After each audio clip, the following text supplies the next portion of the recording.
Simucci here. I am the founder and chief of sales geek at Sales Qualia. Listen, in this video, what I want to talk about is a question that comes up a lot, especially towards this time of year, where startup founders are thinking about their sales team and they're thinking about their sales strategy. So, kind of two parts here that all will come together. So, if you think about where a lot of teams are right now, if you're in kind of that early and growth stage, one of the key selling strategies that a lot of teams are starting to create and do for themselves is outbound, right? So you may have been doing some outbound, but not very well, or it's hit or miss. You're sort of like sending out some messages, but not really implementing a core system around outbound strategy.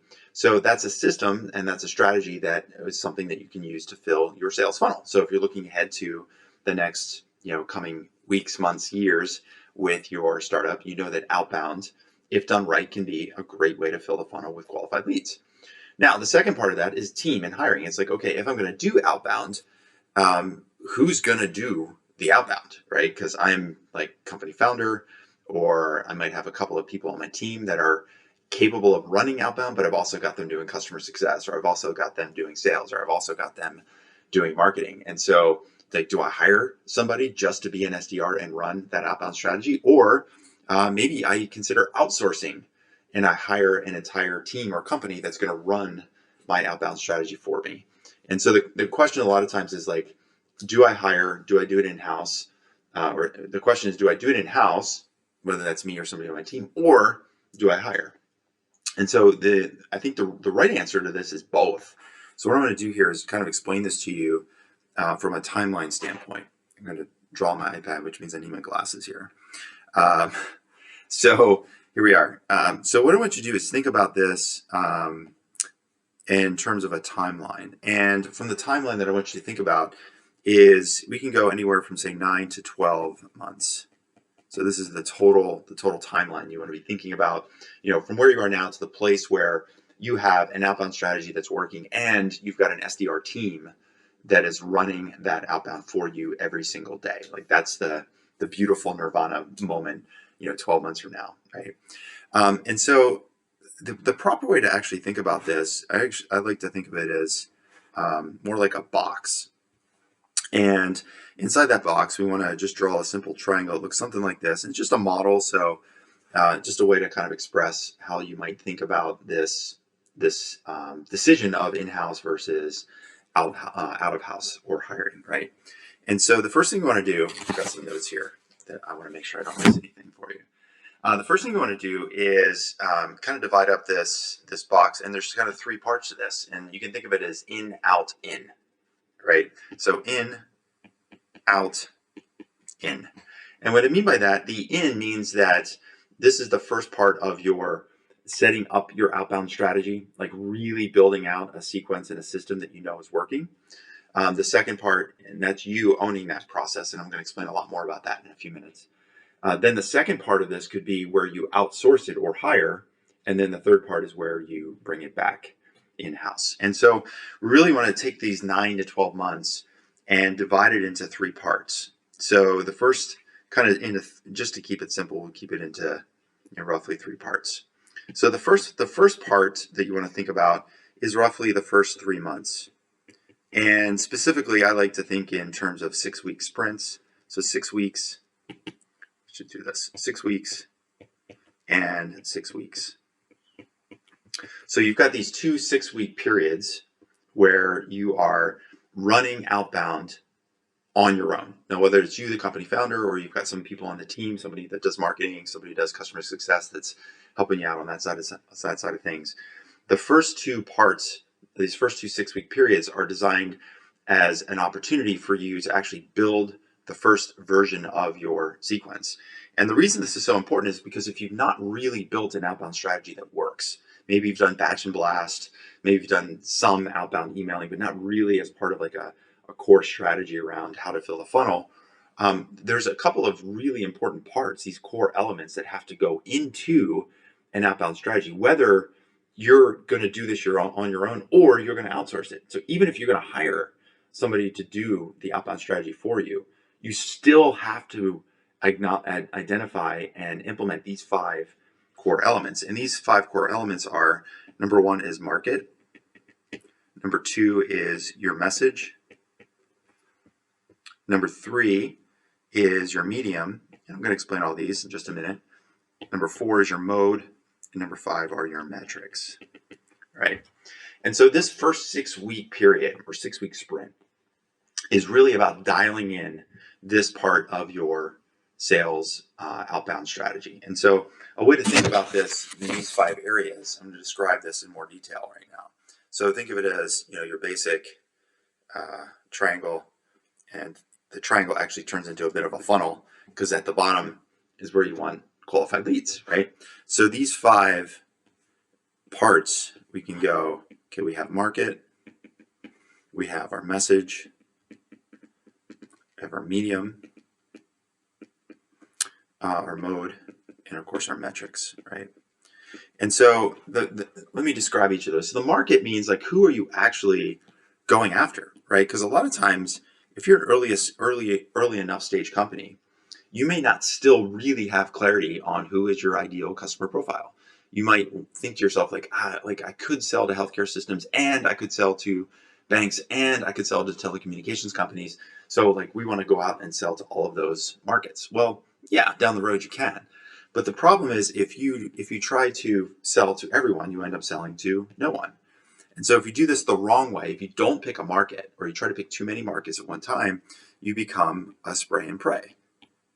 Because there's no way that you're going to be able to dial in your message, which we'll talk about in a moment, to the audience that you want to address. The messaging that you send out to a healthcare company is going to be different than the message you send out to a bank, even though you may feel like the problem fundamentally that you solve is exactly the same, right?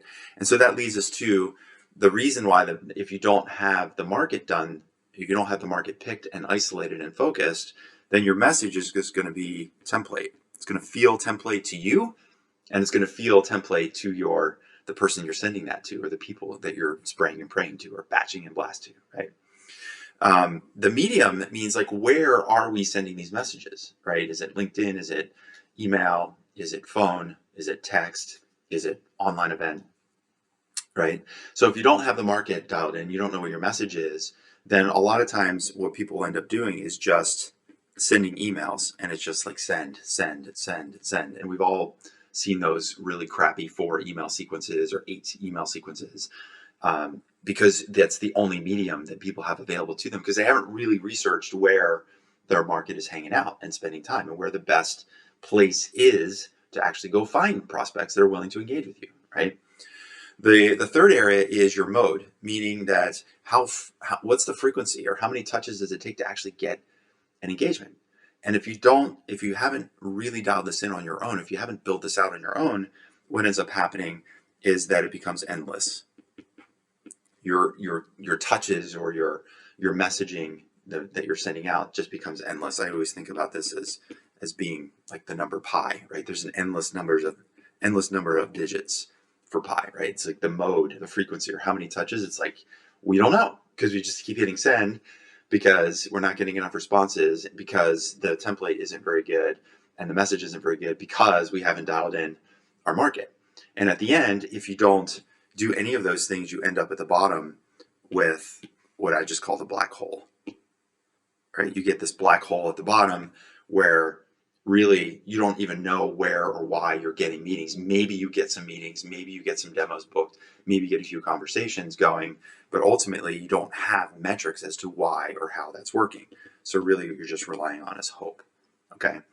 So this is why in that first 6-week period, what we really want to do, what you really got to do, is by owning this in-house.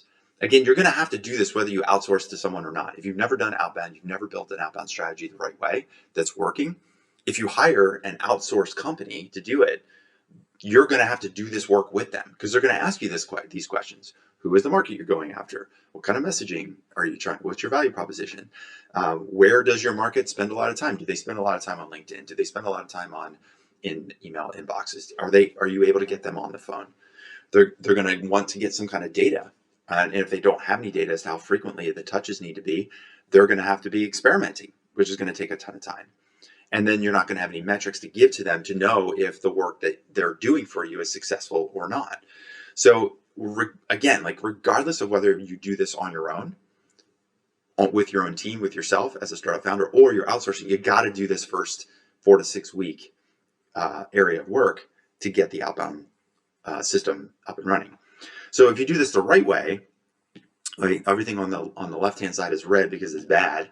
So let's talk about things that are good, right? So if you do this the right way, what you're going to do is pick a segment.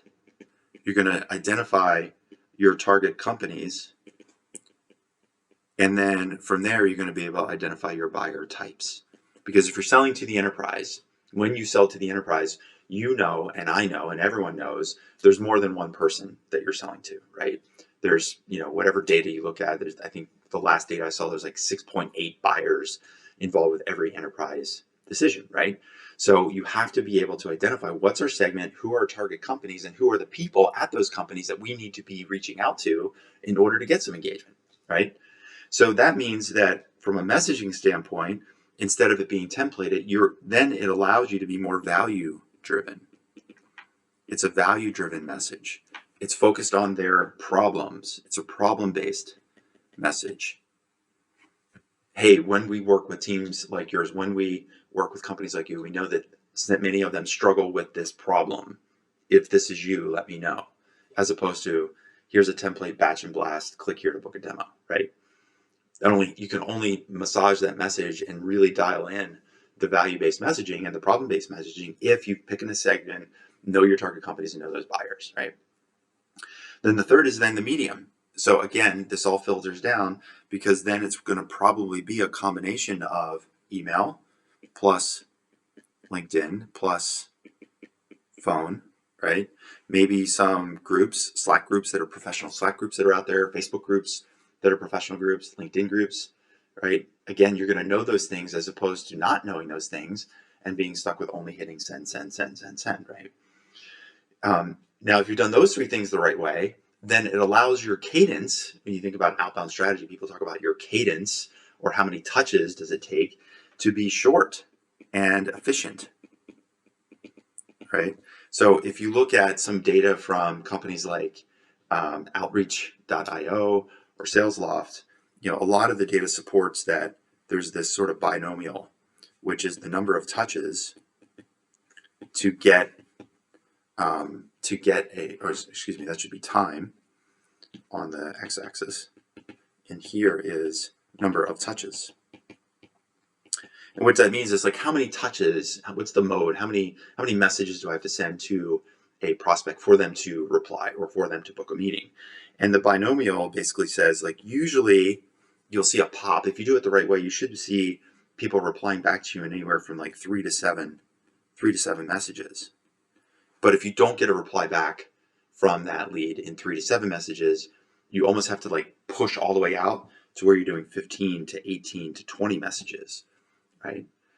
And so the question I would ask is, well, do you have the time as a startup founder to build a 15 touch sequence? Do you have the capacity to run that 15 touch sequence? And most importantly, like, why the hell does it take 15 touches for somebody to get back to you? Like, why not just focus on like getting a really, really good message at the right medium with the right people around their problem so that you get a response from somebody in the first 3 or 4 or 5 touches. And for the people who don't reply in the first 3 or 4 or 5, just move on, like move them off, put them in the later pile and just focus on how do we get a reply in those first few messages? Because again, your opportunity cost of time is really, really high, right? So I would think about this as like, how do we do this in under 5 touches, right? And then the last is your metrics, right? When you're running this yourself, it will allow you to, in a lot of ways, think of it as like bootstrapping a model, right? You have nothing, you have no outbound strategy or no outbound selling system in place. So what you've got to do is build something and then run it and then see what kind of data you get back. And so those metrics are everything from open rates, which frankly most people don't trust anymore because there's all different ways that those open rates get adjusted. That's a different conversation. There are reply rates, or what I would actually call engagement rates. Are they engaging with you? You can think of that engagement. Sometimes we call that 2 volleys. You send a message to somebody, they send it back to you, they reply back to you, you reply back to them, and they reply back to you. So it's a 2 volley, 1, 2, 1, 2, right? That's a measure of engagement. You need to be able to measure that, right? If you're outsourcing that to somebody who's building some cadence for you and they're sending out messages and the final metric they're using is meetings, that's a lagging indicator. And you miss all of these other metrics that you would otherwise be able to decipher on your own. And then for meetings, you go to obviously qualified meetings. So of the meetings we booked, how many of those meetings were with actual qualified buyers? Is the right person at the right type of company? And then at the end, it's how many sales accepted leads. Sales accepted leads, meaning that after we talk to the people that we're reaching out to, we had that initial phone call. Does that phone call turn them into a real sales opportunity, a sales accepted lead, right? So all of this has to happen. You've got to do this regardless of whether or not you're doing this on your own or you're working with an outsourced firm. Because if you try to do any of this, you just go like, I'm just going to hire somebody and they're going to figure out my market and they're going to do the messaging and they're going to test the different mediums and they're going to run their sequences that they've run with other teams and they're going to tell me it's 15 touches. And I don't really have any metrics to baseline whether or not they're doing the right work or not, then you're going to be, the whole process that you're hiring them to do is completely opaque to you. Maybe they're successful, maybe they're not. Either way, you're not going to know why they're successful. So this first 6 weeks all goes into like just basically building out that first sequence. So you know your market, your message, your medium, your mode, and your metrics, right? The second 6 weeks, this is just all about implementation. So it's like, okay, now we got the sequence up and running. We've done some calibration. We've done some testing. I'm going to run this sequence on my own. And one of the things you'll notice about this model that I drew out up here on top, right? You'll notice that it starts to slope a little bit. And what that means is, most of this work that you're going to do here, this has got to be you, right? But once you've got it working, once you've got it running, then if you're thinking about outsourcing, this is where you could be running this cadence on your own, testing it, improving it, calibrating it. Meanwhile, then you could be interviewing and assessing potential outsourced partners. So that's why you're going to be looking to increase the cooperation or increase the amount of collaboration that you might do with an outsourced firm. But meanwhile, you're still going to be running the sequence, right? You're still doing most of the work for those 6 weeks. Now, over that 6 week period that you're implementing, so 6 weeks to build, 6 weeks to implement, if it starts to work pretty well, now you can just hand this system over to the outsourced firm and say, like, this is version 1. I'm sure you can improve it, but this is what we know is working. This is our market. These are the messages. This is the frequency. These are the metrics by which we're going to measure your success. It's going to give you a lot more leverage when it comes to negotiating with those teams that you're outsourcing to. And then they can take it over for you, right? And so you're still going to be a little bit involved because you need to oversee them on a, measure them on a daily, weekly basis, but they're going to be doing a bulk of the work. And that process here, where they're going to be doing a bulk of the work, if they're obviously continuing to perform correctly, that's going to be anywhere from 3 to 6 months.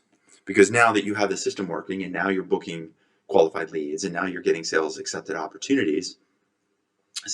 leads into your sales pipeline, and you're like, cool, like my opportunity cost as a company founder is really high.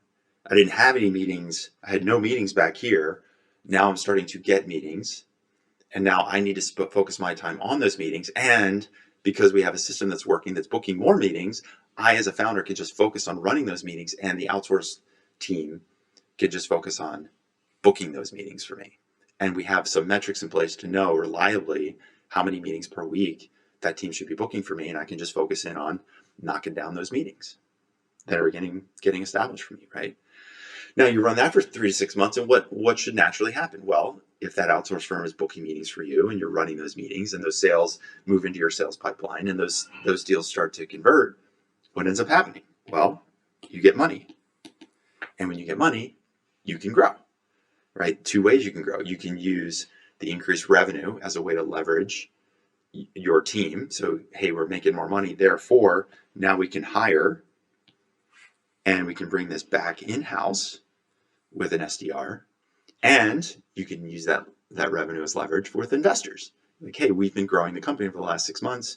We now have a system for outbound. We have a system for getting leads. We have metrics in place. We have an entire sales funnel that's now working. Here's why you should fund us for this next round.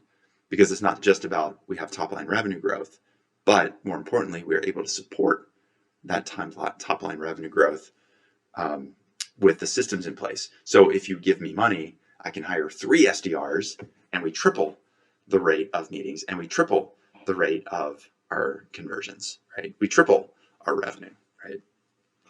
So when you think about this process, it's, I talked about it being, in, out, in, then this is the way I would be thinking about it. Because then this last 3 to 6 months of your year, we'll call it, it's 3 to 6 because maybe, if your outsourced team is working really well, you're ramping up quickly, getting a lot of leads, lots of meetings, and your sales cycles are short, that revenue might come in a little bit sooner.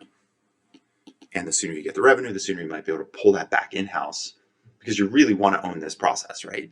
You want to have SDRs, you want to have a team, you want to have a salesperson. You can't outsource your sales forever. But in the near term, it might be worth it for you to outsource it because it's easier. You don't have the cost of an employee hire. You can, rely on their tech stack. You can rely on their team. There's more consistency. There's lower risk for you. But we know that's a short-term solution. You can't outsource forever. So as soon as the outsourced team has grown you enough where you can afford to hire an SDR or you have leverage to raise capital to hire SDRs, then you want to pull that back in-house. And there may always be a place in your company to do some form of outsourcing. Maybe you're trying a new market, you're testing a new market opportunity after you've been established.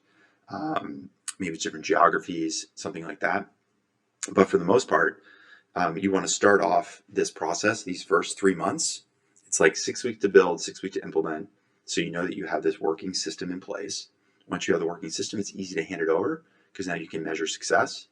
And in this last phase where you bring it back in-house, you could even keep your outsourced SDR team in place down here, even while you've hired an SDR or an SDR team as a way to almost like A/B test.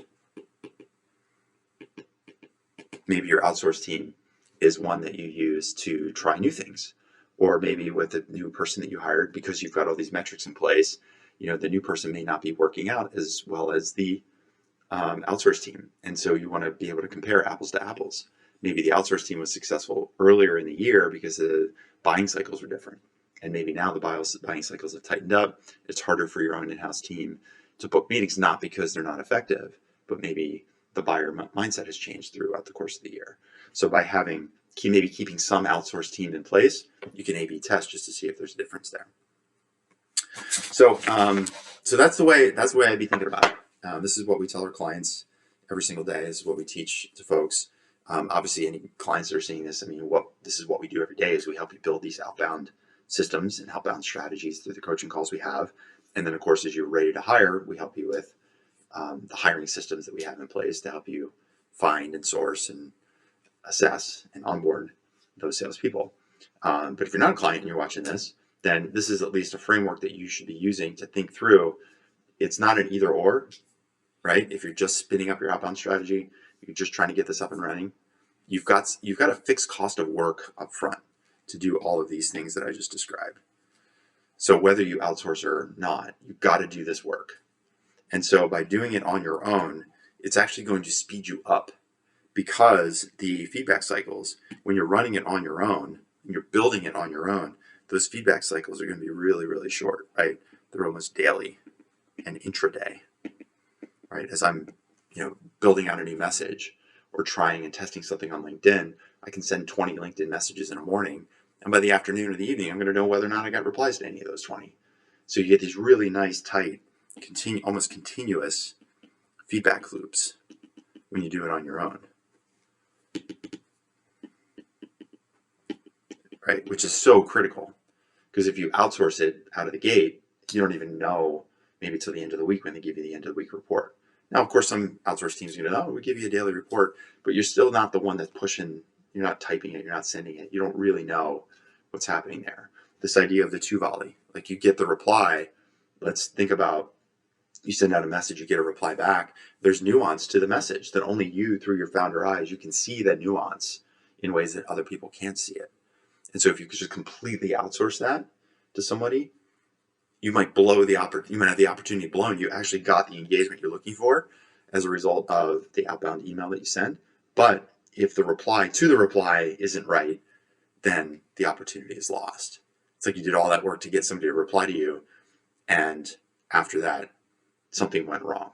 So you want to have that visibility, do it on your own, get the system set up, at least version 1.0, your minimal viable process in place so that when you do hand it over, you have some templates, you've got some scripts, you've got FAQs, if this, then that, you've got some workflows in place that you can hand over to that outsourced team and say, if you see this, then do that type of thing.